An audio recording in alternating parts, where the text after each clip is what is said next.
Oi, tia Kesa, tudo certinho, tudo joinha, tudo beleza, galera? Vamos para mais uma aulinha de ciências, então, né? Afinal, nossa semana está acabando.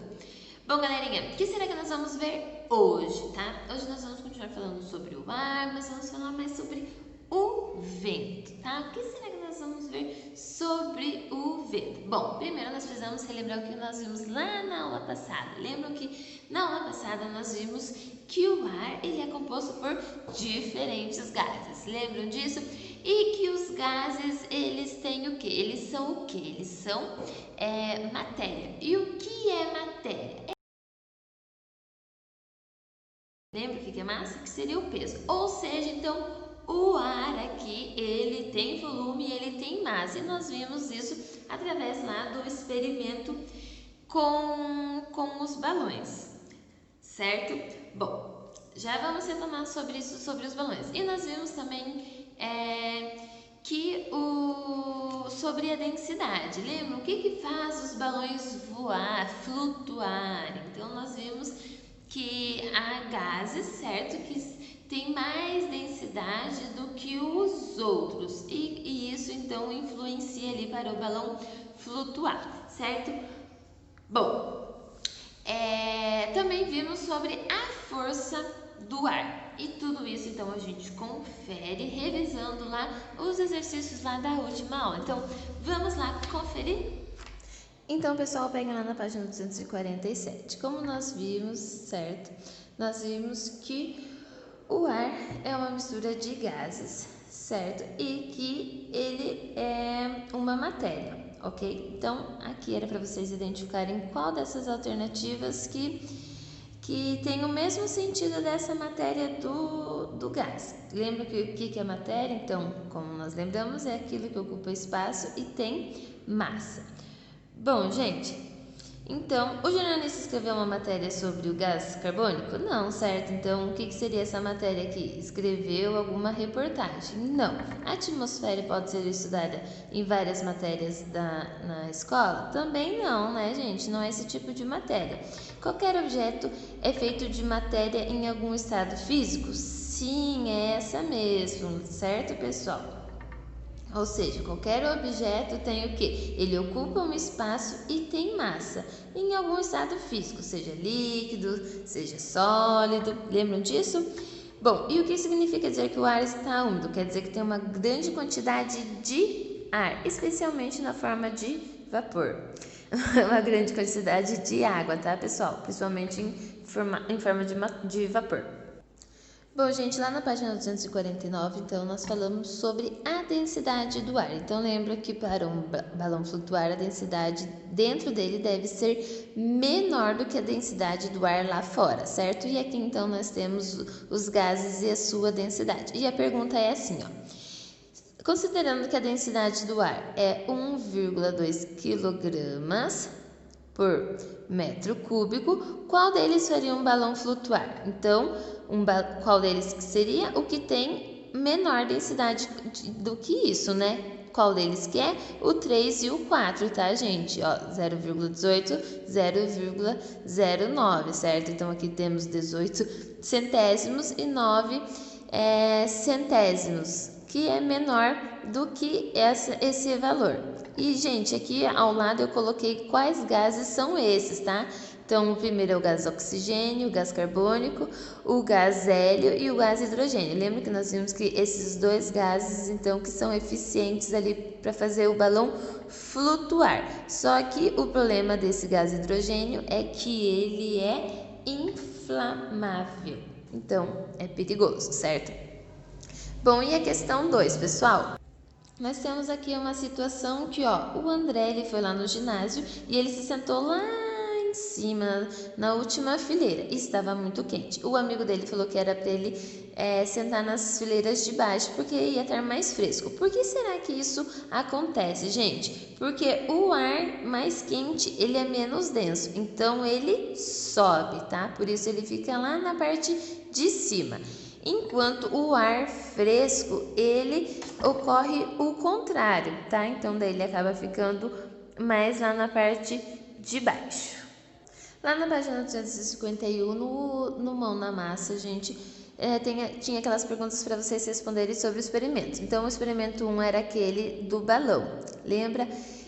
O que aconteceu lá no experimento, gente? Então, vejam só, o balão cheio de ar, ele inclinou a vareta para baixo. Por quê? Porque ele tinha massa, ele estava mais pesado, né? Lembram que nós vimos que o ar, ele tem massa, ele tem um peso. E com isso, então, ele inclinou a vareta, enquanto o balão que estava vazio, ele não tinha peso, certo? E no experimento 2, gente, o que aconteceu com a bolinha de ping-pong? Então, a bolinha de ping-pong não só flutuou como voou, né, gente? Por quê? Porque ela é muito leve. Então, com isso, a força do ar agiu de forma super forte ali com ela. Super eficiente.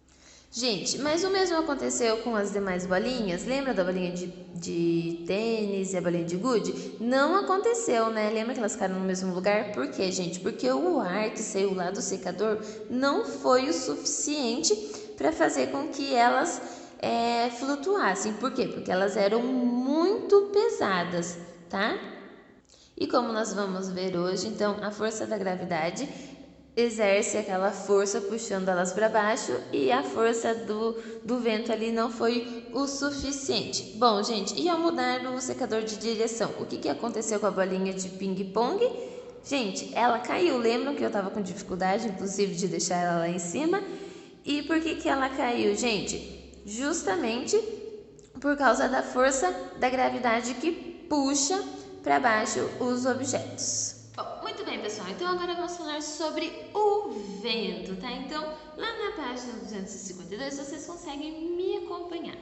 Que vejam lá o título, como aproveitamos o vento, gente. Então, nós vimos, né? Já vimos que a gente percebe o ar através do vento, nós sentimos o vento na nossa pele, na folha, na roupa que voa, certo? E como que a gente aproveita esse vento? Bom, então há diferentes formas de aproveitar esse vento. Uma forma de aproveitar que antigamente era bastante comum era quando? Ali nas grandes navegações. Então os barcos eles não tinham motores, certo? Eles tinham a vela, que é o quê? É aquele tecido lá, certo? Que o vento batia ali e o barco então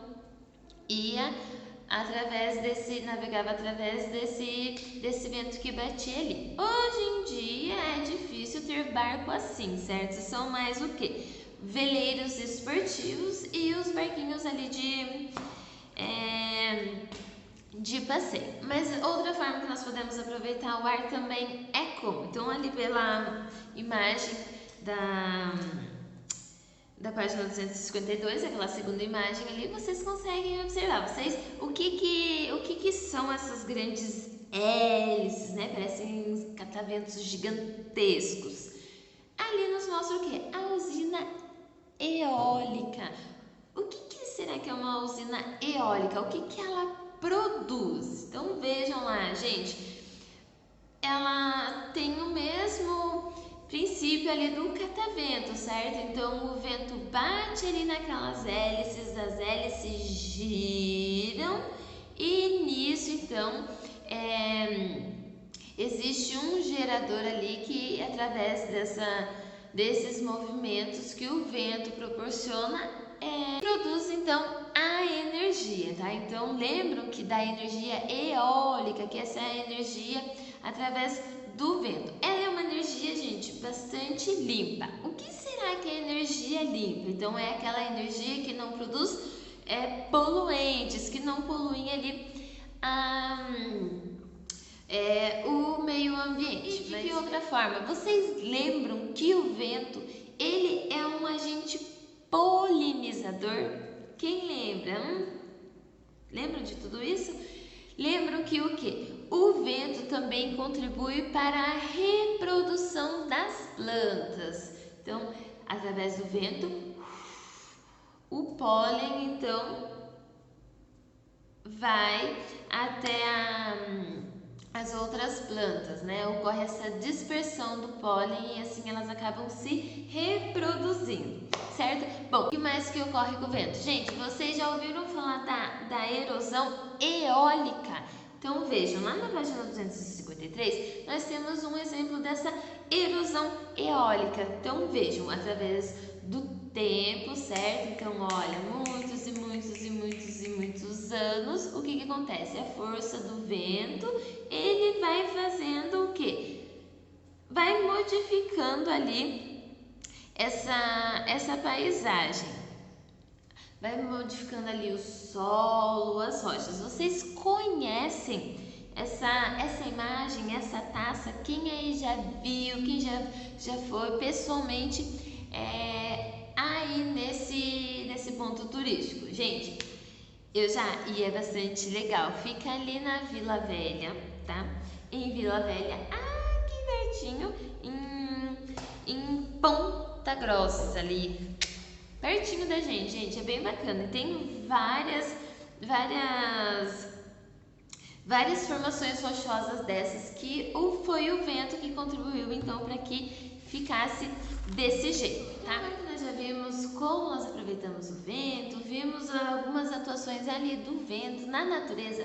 Nós vamos ver agora o que, gente? A atuação do vento também, de que forma que ele atua, mas em uma outra situação. Sabe qual situação que é? Tchan, tchan, tchan, tchan. Ali na página 256, então vocês conseguem me acompanhar. Que é o que? É essa ação que ocorre no paraquedas. Gente, o que será que ocorre no paraquedas? Por que será que o paraquedas cai? Por que será que a pessoa que pula de um paraquedas, ela cai, mas ela não se espatifa no chão, ela não se machuca, né? Ela vai ali com cuidado, ela consegue pousar. O que será que acontece, hein? Bom, então é sobre isso que nós vamos falar hoje, porque tudo isso tem a ver com a resistência do ar. O que será que é resistência do ar, hein? Então, vamos falar rapidinho sobre isso? Bom, gente, então olha só. Aqui eu fiz um paraquedinhas, tá? E vejam só, faz de conta que tem uma pessoa aqui pulando de paraquedas, tá? Então, quando uma pessoa pula de paraquedas, bom, ou qualquer coisa aqui, ó, que nós soltemos, o que acontece? Ela cai, certo? E ela cai, por que ela cai? Em que força que puxa qualquer objeto para o centro da Terra? Quem aí lembra? É a força da gravidez. Não, da gravidade, tá, gente? Então, qualquer objeto que nós peguemos e soltemos, o que acontece? Ele cai graças à força da gravidade, certo? Bom, mas e uma pessoa que está lá no paraquedas, ela vai cair, por que será que quando ela cai, ela não se espatifa no chão, certo? Então ela vai pousar com segurança. O que acontece? Olha só. Então, a força da gravidade puxa a pessoa, qualquer pessoa ou objeto, para o chão, certo? Lá para o centro da Terra. Beleza, puxa. Então, a força da gravidade faz essa força aqui, certo? Já o paraquedas, estão vendo aqui, ó? O paraquedas aí, quando ele vai caindo, o que acontece? É o vento que vai fazendo o quê? O efeito contrário. Então, o vento vai fazendo isso aqui, enquanto a gravidade faz isso aqui. Estão vendo? Então, são forças contrárias. A força do vento para cima e a gravidade para baixo, tá? Então, o que seria essa força do vento? Seria o quê? Resistência do ar, tá, gente? Então, olha, o que faz a pessoa cair de paraquedas e não se machucar é a resistência do ar, que então ele está resistindo à força da gravidade, tá? Bom, mas tudo isso, gente, é influenciado pelo quê? Então, tudo depende do material que é feito o paraquedas e também tudo depende do que? Olha aqui, ó, do formato do objeto que cai, tá? Então tudo isso, tá? Então, tudo depende do material do objeto para a resistência do ar fazer com que com que o tempo de queda seja maior ou seja menor, tá? Entende nada? Vamos fazer o seguinte, eu vou pegar um outro exemplo. Então, gente, olha aqui. Aqui eu tenho duas folhas, tá? E elas têm o mesmo tamanho. Só um pouquinho. Ó, elas têm o mesmo tamanho, então eu quero medir o mesmo, beleza? Só que o que acontece? Uma eu amassei e a outra não. Então, vejam só. Eu vou soltar as duas. Vamos ver o que vai acontecer? Então, vejam só, gente. O que aconteceu aqui? As duas tinham a mesma massa, certo? Então, o peso delas era o mesmo. Mas qual que é a diferença? Vocês conseguiram observar, então, que a folha aberta, ela demorou mais para cair, né? Demorou para cair enquanto a folha amassada foi direto para o chão. Por quê, gente? Porque devido a esse tamanho ali da folha, ela conseguiu ter mais resistência ali no ar, certo? Então ela já não caiu em queda livre. E é esse o princípio do paraquedas. Então esse é o princípio do paraquedas, certo? Aquele paraquedas eficiente é o quê? É aquele que vai ter então maior resistência do ar, em que o quê? A pessoa vai se sentir lá curtindo o voo, certo? Não aquela pessoa que vai sentir nada, né? Vai de queda livre ali se matando, certo? Então, esse é o princípio do paraquedas, beleza? Bom, pensando em tudo isso, vocês vão também fazer o paraquedas aí na casa de vocês, tá? Vou deixar um link para vocês escolherem qual modelo de paraquedas que vocês querem, para vocês fazerem um experimento e depois vocês responderem lá no Mãos na Massa, tá, pessoal? Então aqui eu fiz esse aqui é um exemplo, então vocês podem pegar lá um guardanapo, peguem 4 fios e amarrem um fio em cada ponta do guardanapo, certo? Amarra os 4 fios juntos, ok? E depois vocês pegam um 5º fio, que é esse fio que vai segurar, então, algum objeto que vocês escolherem, tá? Eu escolhi uma tacinha de dominó, então escolham aí um objeto que vocês queiram, amarrem no meio desse objeto, tá certo? E depois, então, vocês podem fazer o experimento de vocês. Vamos ver o que vai dar?